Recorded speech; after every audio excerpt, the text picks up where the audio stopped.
avec notre invité Jean-Michel Vacheberger, sociologue à l'Université de Lille, co-directeur de l'Énigme et le paradoxe économie et politique de Madagascar. Bonjour Jean-Michel Vacheberger, merci beaucoup d'être avec nous sur France 24.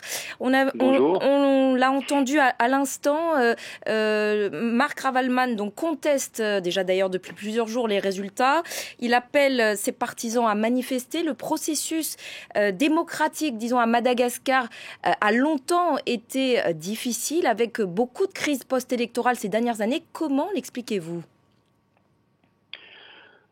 Les enjeux sont extrêmement importants. C'est un système dans lequel finalement le président et son groupe finalement arrivent à prendre la main sur une très très grande partie des richesses. Et donc l'enjeu est déterminant d'une certaine façon.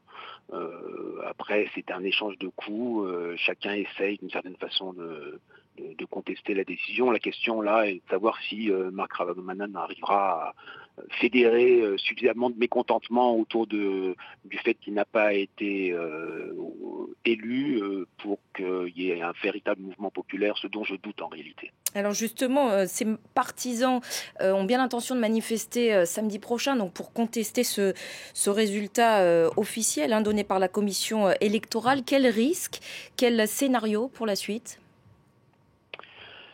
Alors, on a vu ce qui a pu se passer d'autres fois. La question est donc justement de savoir s'il va arriver à fédérer autour au-delà de ces quelques supporters, suffisamment de mécontentement.